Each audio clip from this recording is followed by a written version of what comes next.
Hi, guys, and welcome to Sunday Tea with Dr. Jodi-Maree. If you don't already have your cup of tea, press pause, go and boil the jug, and come back and join me. Last week, we talked a little bit about the raw gap, that little space that can open up when we're aware of what's happening and how we're relating to other people. We've talked about the inner critic. We've talked about making space, and we've talked about relationship and how relational safety can help us to create space. So, what I'm going to talk about today is just a little bit about how this all goes together. How can we put this all together and how can it actually cause meaningful change in our lives? So, when we become aware of what we're doing, once you've seen what you're doing and how you're behaving and how others are choosing to behave and what goes into their decision making, you can't unsee it. So awareness can create this beautiful, almost cascade effect of once you see how you're relating in one area and you're practicing it ever so slightly, and you're only getting glimmers of awareness around what you're choosing to do or why you're choosing to do it or how you're interacting with certain people or with certain situations in your life. Once you get that, you have the opportunity to make a different choice. And we talked a little bit about that.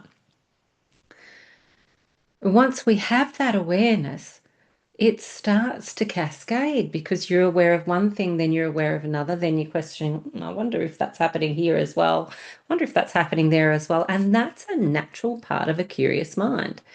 It doesn't require effort. So, my question to you today is what if there's another way to heal that isn't all about blame shifting? It isn't all about making, all of these assumptions that you're wrong in some way or that you're doing all these wrong things and you need to fix yourself. There's nothing broken that needs to be fixed here.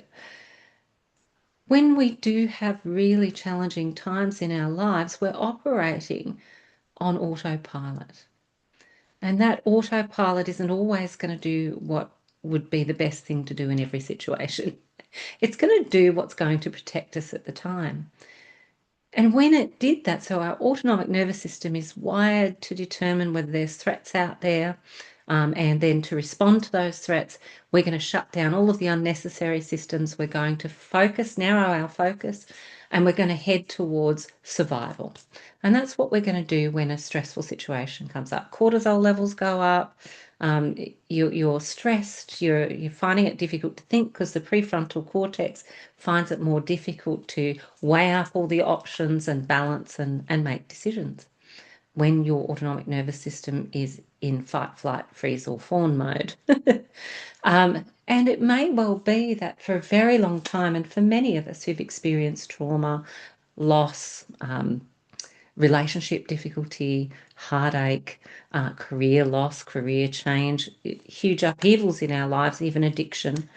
For many of us, that's exactly what's happening. We're on autopilot. So when we develop this little gap where we have the opportunity to become aware of how we're responding, aware of what our inner critic is saying and why, we should let her talk. We don't want to fight with her, or him. So we don't want to fight with our inner critic. We don't want to start up another internal battle. We don't need another internal battle. We just want to notice what they're saying. Once we become aware of all of those things and that little awareness gap, so that raw gap opens up, then our opportunity arises for choice making.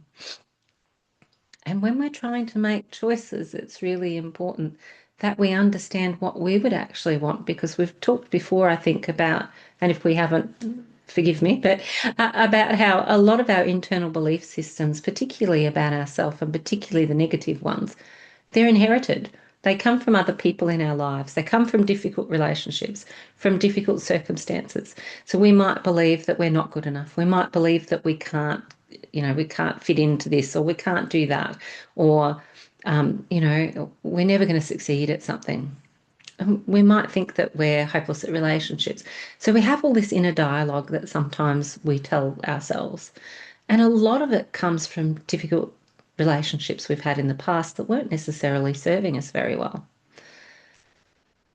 So once this little awareness gap opens up, I encourage you to take full advantage of it, to reflect as much as you possibly can and see now what would be the possibility of choice. Is there another way? Does this belong to me? So when you're hearing your inner critic or you're trying to respond instead of react, even if you're doing it in retrospect, you're building awareness. And the more awareness you can build, the more awareness you will build because it's a bit of a, like I said, a cascade. So I hope that that helps you to maybe take something different out of this coming week. Notice a time, just be aware. It doesn't require judgment. Just be aware, just notice how you're interacting. Notice whether or not you can develop that little space where you have the opportunity to make a different choice. And notice what of these thoughts, what of these things inside me actually belong to me. All right, well, that's it from me with tea from Dr. Jodi-Maree. Please take care of yourself during the week and feel free to post your musings, your thoughts, any of your little wins in the Facebook page. It's there for you and for your support. I'm loving the space and I'm really grateful for all the posts that have been placed up already. And I hope that you really enjoy it. Cheers.